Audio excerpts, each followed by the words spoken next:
Denis Fest, ancien conseiller communautaire de la communauté urbaine Grand Paris Seine-et-Oise et toujours conseiller municipal à Andrézy. En 2015, vous étiez parmi ceux qui avaient prédit cette catastrophe. Comment vous voyez cette situation aujourd'hui?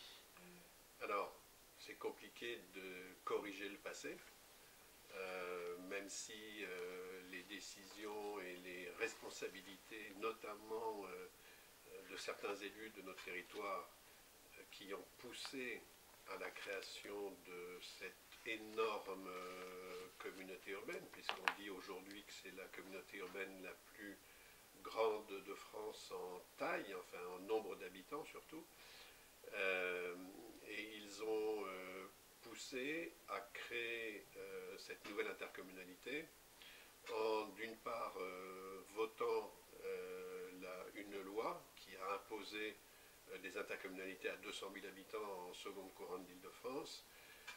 Ils ont contribué à cette création en travaillant avec le préfet de région qui avait la responsabilité du schéma de cohérence intercommunale, enfin c'est pas un schéma de cohérence, pardon, mais du schéma de coopération intercommunale en Île-de-France. Et puis, ils ont aussi ils ont refusé de déposer des amendements qui auraient permis de créer non pas une seule intercommunalité sur le nord-est des Yvelines, ce que nous sommes aujourd'hui la communauté urbaine, mais de respecter les bassins de vie, comme le dit la loi. Et en fait, dans notre énorme communauté urbaine qui va de Conflans-Sainte-Honorine à un peu au-delà de Mantes, il y a en réalité 3 bassins de vie. D'accord. Effectivement, Poissy, les Mureaux Voilà, et Poissy, Mointes. On va dire Poissy, Conflans et la boucle, les Mureaux avec Aubergenville et Flins, et puis de l'autre côté, le Mantois. D'accord. Donc, revenons à notre actualité. Donc, nouveau président, nouvelle présidence, je dois dire, Madame Popescu, Zavid Popescu, qui commence avec l'idée simple qu'il faut augmenter les impôts. Elle dit, sans fiscalité, on met la clé sous la porte. Autrement dit, est-on vraiment en danger, Monsieur Denis Fest? Alors, ce qui est sûr, c'est que les décisions financières qui ont été prises par l'exécutif de la communauté urbaine de 2016 à 2020, et même un peu avant, puisqu'ils ont préfiguré cette décision, ont créé une situation financière très complexe, très difficile, et qui en fait qui ont entraîné et qui vont continuer d'entraîner des difficultés financières. De quel ordre? Alors, mis à part d'être sous tutelle, ça veut dire concrètement que les impôts vont augmenter. Alors, c'est pas que être mis sous tutelle. Si jamais effectivement la communauté urbaine n'est pas capable de présenter un budget équilibré, alors c'est le préfet et la chambre régionale des comptes qui proposeraient un budget. Mais dans ce budget proposé par la chambre régionale des comptes, il faut d'abord arbitrer sur les investissements projetés, et notamment des investissements très lourds, comme l'arrivée d'Éole, qui est exclusivement tournée vers la rive gauche du territoire. On rappelle que la communauté urbaine est le long de la Seine, de part et d'autre de la Seine, rive droite, rive gauche, et que le grand projet qui a notamment provoqué la création et qui est le fer de lance, qui n'est pas inintéressant d'ailleurs pour la rive gauche, mais qui est le fer de lance pour le Mantois notamment, et du président du département, qui est l'arrivée du RERE et Éole, entraîne des coûts pharaoniques sur tous les pôles gares, et au détriment des compétences de proximité, notamment de tout ce qui touche autour de la voirie, qui sont des compétences que nos concitoyens vivent tous les jours ou apprécient tous les jours. On rappelle que notamment la communauté urbaine a la compétence de la voirie, mais la voirie pour nos auditeurs, ce n'est pas seulement la couche de bitume sur laquelle on roule, c'est la couche de bitume, c'est les trottoirs, c'est l'éclairage public, c'est tout l'équipement urbain, les abribus, la signalisation, ainsi de suite. Et c'est aussi tout ce qui est en dessous de la voirie, les espaces verts autour de la voirie, et les parkings, la manière de parking pour les véhicules de part et d'autre, qui sont rattachés à la voirie. Et tout ce qui est en dessous, donc l'assainissement, l'eau, la distribution d'eau, la fibre, et ainsi de suite. En somme, on peut dire, et sans vouloir être provoquant, que dans toutes les compétences de la CU, on n'a pas vu effectivement un bon fonctionnement, un fonctionnement sain. Tout à fait. On peut dire sur l'urbanisme, sur peut-être l'adoption de PLUI, peut-être, mais une adoption quelconque, quelque part. Alors je me pose la question quand même, si on avait un point, pour être objectif, un point sur lequel on peut dire, la communauté urbaine a réussi, vous direz quel est. Alors c'est compliqué, elle s'est améliorée, elle a essayé de s'améliorer au fur et à mesure sur les compétences qui lui avaient été transférées, mais avec de grandes difficultés, puisque dans les compétences transférées, il y a notamment la collecte des ordures ménagères, et qu'on a découvert en septembre et surtout en janvier 2021, Oui. Non, 2022 de mémoire, Oui, oui. ou 2021, pardon, des nouvelles fréquences de collecte des ordures ménagères, selon la manière de trier ou les déchets verts, qui étaient en réduction pour la plupart des secteurs qui ont été déterminés, mais tout ça sans harmoniser la taxe d'enlèvement des ordures ménagères, qui aujourd'hui est environ à 4% dans le Montois, quand elle est à 10%, voire à 10% ou légèrement à 9%. Donc une légère amélioration, vous dites. Une légère amélioration sur les services, c'est-à-dire qu'ils ont développé des sites internet pour que l'habitant puisse savoir un peu mieux quand se déroulent ces collectes, ou puisse déposer, mais c'était une obligation légale dans tous les cas, ou puisse déposer ses demandes d'urbanisme. D'accord. Mais en tout cas, ok, je note, accès Internet. On pourrait dire aussi que la gestion des équipements propriété publique de la communauté urbaine ont été aussi mises en usage. Par exemple, j'ai appris l'information comme quoi 60 entreprises ont pris place dans des divers bâtiments qui étaient auparavant vides. Donc ça, c'est déjà, on peut dire, ça c'est positif. Une réussite, c'est positif, voilà. Et c'est sûr que comme les intercommunalités, et notamment la communauté urbaine, sont basées en partie sur la fiscalité des entreprises, même s'il va y avoir des modifications, mais sur la fiscalité des entreprises, le fait de faire venir ou d'installer des entreprises dans la communauté urbaine, et notamment dans l'ancien centre EDF au Murau, par exemple. Porcheville, oui. Alors Porcheville, on en perd. Hein. Ouais. Porcheville, on perd la centrale électrique. Et donc on a perdu 7 millions d'euros de recettes. Oui. Mais pour compenser Porcheville, il faut effectivement faire venir d'autres entreprises sur le territoire, aujourd'hui qui ne sont pas toutes compensées. Mais le travail de la communauté urbaine autour du développement économique, on peut effectivement dire que le travail a été fait et continue à être fait. D'accord. Bon. Parlons maintenant de fiscalité, notamment pour les citoyens. Donc, on dit qu'on est environ 400 000 personnes, un petit peu plus peut-être, et des foyers, effectivement, qui payent la taxe d'habitation. On sait bien que la taxe d'habitation va être à petit réduite, presque à zéro.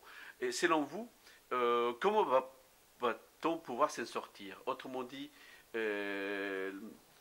comment va-t-on faire? Parce que ça, c'est une question de fond.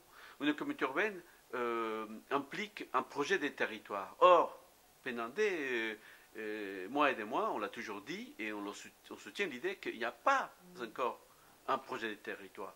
Comment peut-on s'en sortir selon vous, selon deux angles d'attaque? La fiscalité et puis l'autre point, les projets des territoires. Quelles sont les réponses que vous pourriez donner, ou donner un conseil à la nouvelle présidente? C'est difficile de donner un conseil à la nouvelle présidente qui, je le rappelle, est vice-présidente depuis l'origine. Elle est membre de l'exécutif depuis l'origine et membre du premier groupe majoritaire de la communauté urbaine depuis 2016. Donc elle connaît parfaitement la situation et elle ne la découvre pas depuis qu'elle a été élue présidente. Néanmoins, et vous savez qu'il y a eu récemment un rapport de la Chambre régionale des comptes, oui, très catastrophique dans la manière dont a été gérée la communauté urbaine depuis sa création, qui pointe du doigt les décisions fiscales, notamment, de la communauté urbaine à l'origine. Pour pouvoir éviter d'augmenter les impôts par rapport à la situation financière, il y a, à mon sens, à revoir le pacte financier. Revoir le pacte financier parce qu'il conserve aujourd'hui une aberration qui s'appelle la neutralité fiscale, mais très compliquée à expliquer.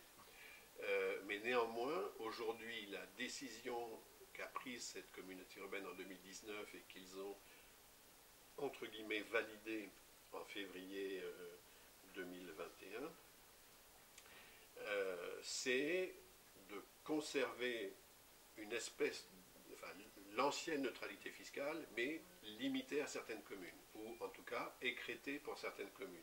Ce qui entraîne deux choses, mais c'est important fiscalement pour les finances de la communauté urbaine, ce qui entraîne deux choses.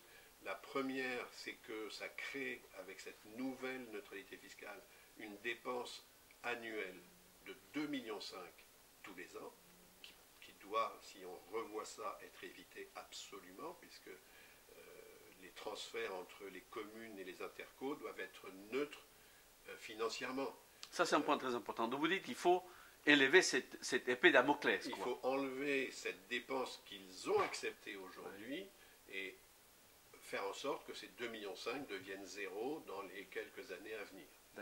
Et la deuxième chose, et comment on fait, cette nouvelle neutralité fiscale, qui n'en est pas une, aujourd'hui favorise les 27 communes les plus riches, entre guillemets, qui avaient le plus d'argent des entreprises avant la création des intercos, et donc les plus riches, quelle que soit leur taille, et au détriment des autres communes, et notamment de beaucoup de communes rurales.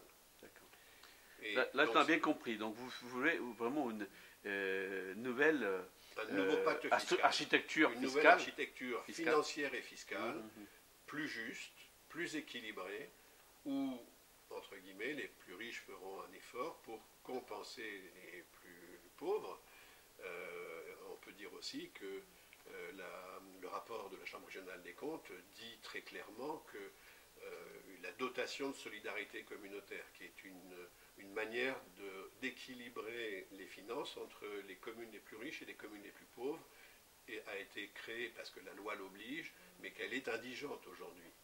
Donc si on prend tous ces éléments, l'objectif c'est d'arriver à organiser le pacte financier de manière plus juste et plus efficace et plus équilibrée. Et en tout cas qu'il ne crée pas une dépense nouvelle pour la communauté urbaine tous les ans. Quand je parlais des 2,5 millions, tous les ans, la communauté urbaine doit sortir 2,5 millions pour rien. Juste pour favoriser 27 communes. D'accord. Très bien, on a compris ça. Et l'autre point, c'est les projets des territoires. On va mal. Depuis le début, on l'a dit. Nous étions parmi ceux qui critiquaient l'absence de projets territoriaux. Et aujourd'hui, c'est beaucoup plus criant. L'infrastructure EOL n'est pas synonyme pour moi d'un projet des territoires. Quel est votre avis là-dessus? Comment va-t-on faire? Alors, entièrement d'accord avec vous. Et pour la difficulté, c'est que, à part la volonté du président du département et la volonté de l'exécutif de la communauté urbaine de cofinancer EOL, qui, je rappelle, a un surcoût et du retard, et qui va, comme l'a dit le vice-président en charge du projet EOL et président du département, va drainer quasiment la totalité des finances de la communauté urbaine sur ce projet. Et comme vous l'avez dit, ça s'est fait au détriment d'un véritable projet de territoire qui engloberait la totalité des territoires. Mais encore une fois, ce que j'ai dit au début sur la création de cette communauté urbaine, c'est qu'elle est aberrante au niveau projet de territoire, enfin au niveau, pardon, territoire vécu. Réellement, les bassins de vie, enfin je pense que les Triellois vont rarement à Mantes faire leurs courses. Ils vont peut-être une fois de temps en temps à Mantes quand ils prennent l'autoroute pour aller en Normandie, et puis s'ils veulent visiter la collégiale, ils peuvent le faire, mais aucun Triellois n'a une attache quotidienne de vie dans le Mantois ou même au Mureau ou au Bergenville. Donc en fait, l'idée pour avoir un véritable projet de territoire, EOL peut continuer sous réserve qu'on vérifie que ça ne greffe pas l'argent mis sur les compétences de proximité, la voirie, l'eau, l'assainissement, l'urbanisme et les ordures ménagères par exemple. Et l'idée que j'avais proposée, mais qui n'a pas été retenue, mais que maintenant, grâce à la loi 3DS notamment, on pourrait peut-être organiser, c'est à l'intérieur de la communauté urbaine, puisqu'aujourd'hui on ne peut pas la casser, la loi ne le permet pas, ce serait de faire 3 entités, soit 3 sous-entités sans structure, avec une délégation de budget qui pourrait se faire auprès d'un conseil des maires locaux, territoriaux, qui seraient organisés par rapport aux 3 bassins de vie. Et là, à l'intérieur de ces bassins de vie, on peut travailler sur un projet de territoire cohérent, équilibré et permettant de partager des visions entre rive droite, rive gauche, et avec des communes qui ont l'habitude de travailler ensemble. Et ce qui permettrait aussi de redonner un pouvoir plus local à beaucoup de maires concernés. Comme on le sait, l'est de notre communauté urbaine, donc le bassin de vie de la boucle de la Seine, avec Poissy, Achères, Conflans à l'extérieur, et Andrézy, Chanteloup, Triel à l'intérieur, avec Verneuil, Vernouillet bien sûr, si on remonte, ce bassin de vie sait vivre ensemble. Il l'a quasiment déjà fait. Donc vous verrez bien un pôle autour des Mantes, un pôle autour des Absolument. un bassin de vie autour des Mureaux, les Vexins, oui. Et un troisième autour de Poissy-Conflans. C'est ça. D'accord. Très bien. Finalement, ce que vous nous dites là, c'est ce qu'on avait parlé de la subsidiarité finalement. Oui. C'est-à-dire laisser les compétences le plus bas, le plus efficace à une collectivité qui a les moyens d'agir. Tout à fait. Alors, pour prendre l'exemple, quand on a, avant que la communauté urbaine soit créée, dans la phase de préfiguration, on est allé voir d'autres communautés urbaines et comment elles s'organisaient. Je n'ai pas parlé tout à l'heure de l'autre aberration de notre communauté urbaine qui est étalée le long de la Seine, mais qui n'a pas de ville-centre, qui n'a pas de grosse commune riche qui permet d'équilibrer et de faire tourner comme un satellite, des satellites autour d'un astre central. Donc, si on reprend et qu'on dit subsidiarité, conseil communautaire, etc., le problème c'est que la loi jusqu'à présent ne permettait pas vraiment, ou alors avec des subtilités difficiles, de redéléguer ou de sous-déléguer une partie des compétences aux communes. Il est probable que la nouvelle loi présentée par le gouvernement et amendée par les députés qui devrait voir le jour avant la fin du mandat présidentiel, qui s'appelle la loi 3DS, donc la dernière loi en date sur la décentralisation en quelque sorte, pourrait permettre aux communautés urbaines de redéléguer une partie des compétences voirie, par exemple, ou de certaines compétences à leur commune. L'objectif, ce n'est pas que chaque commune reprenne un certain nombre de choses, parce que là, on perdrait un certain nombre de bénéfices des gros contrats qu'on a pu faire. Mais si vous regardez, par exemple, l'organisation des contrats qui ont été faits pour les collectes d'ordures ménagères, il a été fait exactement comme ça. C'est-à-dire qu'il y a un contrat pour l'Est, un contrat pour le centre et un contrat pour l'Ouest.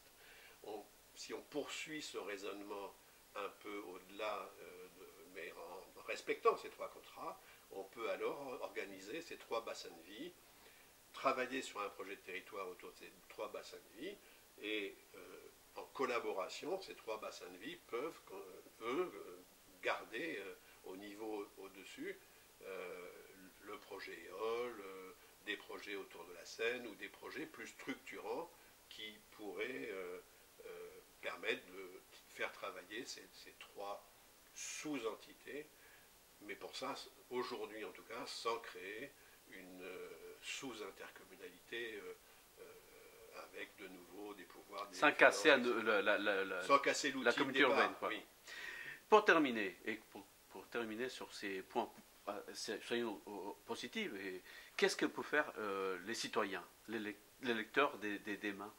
Qu'est-ce qu'il peut faire? Comment peut-il avancer, faire en sorte qu'il y ait une pression sur les autorités publiques, les institutions, les maires, les élus, pour que ça avance dans ces sens-là, pour qu'on améliore cette communauté urbaine, que je rappelle, a été fait pour, soi-disant, mutualiser, soi-disant, réduire les gaspillages, être plus efficace en somme.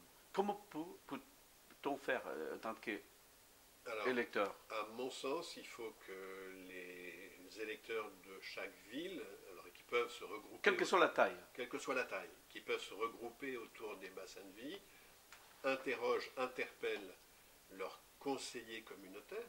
Je rappelle que dans la communauté urbaine, il y a aujourd'hui 143 conseillers communautaires, donc il y a des villes qui sont représentées par un seul, et les 3, 4, 5 grandes villes sont représentées par 10, 9, 12, 13. Donc c'est les grandes villes qui ont le pouvoir aujourd'hui. Mais néanmoins, si vous arrivez à fédérer les 50 villes rurales, ou principalement rurales, de 100 à 5000 habitants, vous pouvez retrouver une cohérence et du pouvoir. Donc il faut que les citoyens interrogent, fassent pression, entre guillemets, sur leurs conseillers communautaires, leurs maires principalement, mais les conseillers communautaires, pour que, par exemple, là, jeudi prochain, il va y avoir un conseil communautaire qui va proposer une augmentation d'impôts. Eh bien, à minima, il faut que nos concitoyens interrogent leurs conseillers communautaires pour savoir quelle sera la position de leurs conseillers communautaires, que ce soit le maire ou les conseillers de leur majorité, ou même les conseillers de la minorité, puisque dans les grandes villes, vous avez des représentants de la majorité et généralement un représentant ou 2 représentants de la minorité. Donc vous dites interpeller les conseillers communautaires, très bien. Est-ce qu'il y a d'autres leviers d'action pour les citoyens? Parce que en lisant les réactions des réseaux sociaux, notamment sur la question de la communauté urbaine, sont tous dépités. Ça va augmenter ces gouffres entre les électeurs et les élus. Donc, bref, c'est quand même... À mon sens, pour que la communauté urbaine retrouve une réalité auprès des citoyens, auprès du territoire, notamment sur les compétences de proximité dont je parlais tout à l'heure, il faut que la nouvelle présidente, avec son exécutif, et elle en a parlé, mais il faut que ça ne reste pas au niveau des paroles, mais que ça devienne une réalité, que la priorité de la communauté urbaine revienne sur comment je suis efficace sur mes compétences de proximité et donc comment, comme je disais, je redonne du pouvoir au territoire dont j'ai parlé et aux maires concernés de ces territoires, plutôt que de vouloir développer à tout prix des grands projets qui empêchent financièrement la communauté urbaine de mettre l'argent nécessaire et l'organisation nécessaire sur ses compétences de proximité. Très bien. Donc, on garde votre analyse, on garde aussi, je retiens aussi pour les électeurs quelques remèdes, quelques solutions, peut-être une perspective, et je vous dis merci beaucoup pour ces éclairages. Et pour terminer, allez-y. Juste un point, l'intercommunalité, la communauté urbaine encore plus, est très éloignée de beaucoup de nos concitoyens qui ne comprennent pas à quoi ça sert et qui ne comprennent pas comment ça fonctionne. Pour donner un point là-dessus, je veux juste expliquer à nos concitoyens, dans leur vie de tous les jours, c'est à peu près, on va dire, 75% à 80% de ce qui touche à la qualité de vie dans leur ville ou dans leur village, qui est géré par la communauté urbaine. Donc c'est important pour eux, c'est important, comme vous le disiez, qu'ils se mobilisent. Merci beaucoup pour cette conclusion et à bientôt et à la prochaine, j'espère. Merci à vous.